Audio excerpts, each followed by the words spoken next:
राज्य सरकारने 31 ऑक्टोबर 2005 रोजीच्या GR द्वारे 1 नोव्हेंबर 2005 रोजी किंवा त्यापूर्वी सेवेत नियुक्त झालेल्यांना DCPSC पेन्शन योजना लागू केली. त्याला निवृत्त झालेल्या, निवृत्तीजवळ आलेल्या तसेच अनेक वर्ष सेवाबाकी असलेल्या जवळपास 1500 शिक्षकांनी 1 दशकापूर्वी ॲडव्होकेट सुरेश पाकळे आणि अन्य वकिलांमार्फत रिट याचिका केल्या होत्या.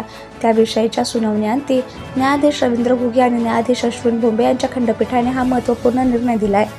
जुनी निवृत्तीवेतन योजना आणि परिभाषित अंशदान निवृत्तीवेतन योजना याविषयीच्या तिढ्यात अडकलेल्या राज्यभरातील शाळा आणि कनिष्ठ महाविद्यालयांमधील हजारो शिक्षक तसेच शिक्षकेतर कर्मचाऱ्यांना मुंबई उच्च न्यायालयाने नुकत्याच दिलेल्या निर्णयामुळे मोठा दिलासा मिळाला आहे.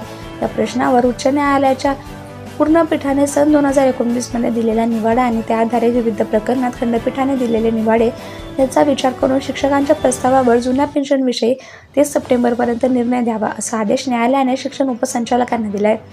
राज्य सरकारने 30 ऑक्टोबर 2005 रोजीच्या GR द्वारे 1 नोव्हेंबर 2005 रोजी किंवा त्यापूर्वी सेवेत नियुक्त झालेल्यांना DCPSC पेन्शन योजना लागू केली आहे. त्याला निवृत्त झालेल्या, निवृत्तीजवळ आलेल्या तसेच अनेक वर्षे सेवाबाकी असलेल्या जवळपास 1500 शिक्षकांनी 1 दशकापूर्वी ॲडव्होकेट सुरेश पाकळे आणि अन्य वकिलांमार्फत रिट याचिका केल्या होत्या. त्याविषयीच्या सुनावणीअंती न्यायाधीश रवींद्र घुगे आणि न्यायाधीश अश्विन बोंबे यांच्या खंडपीठाने हा महत्त्वपूर्ण निर्णय दिला आहे.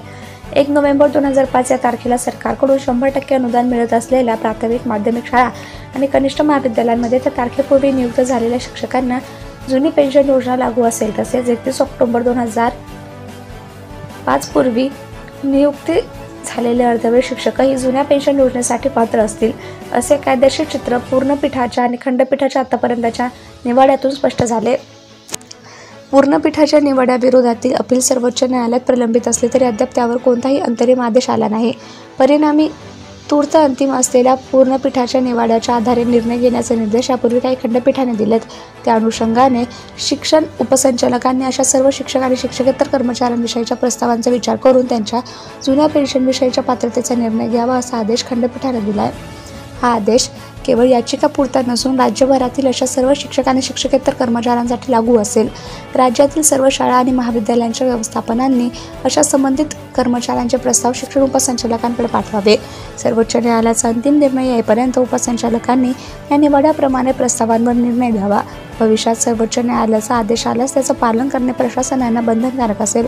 कनिष्ठ महाविद्यालयातील शिक्षक आणि शिक्षकेतर कर्मचाऱ्यांचे प्रस्ताव थेट उपसंचालकांकडे तर शालेय कर्मचाऱ्यांचे प्रस्ताव शिक्षण अधिकाऱ्यांमार्फत उपसंचालकांकडे पाठवावे.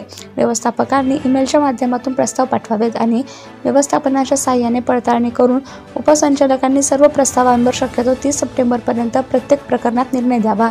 उपसंचालकांनी निवृत्त झालेले, निवृत्तीजवळ आलेले आणि त्यानंतर निवृत्तीला बराच काळ बाकी असलेले अशा प्राधान्यक्रमाने निर्णय द्यावा.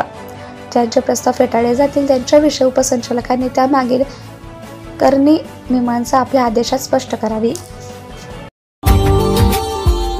Subscribe now and press the bell icon. Never miss an update.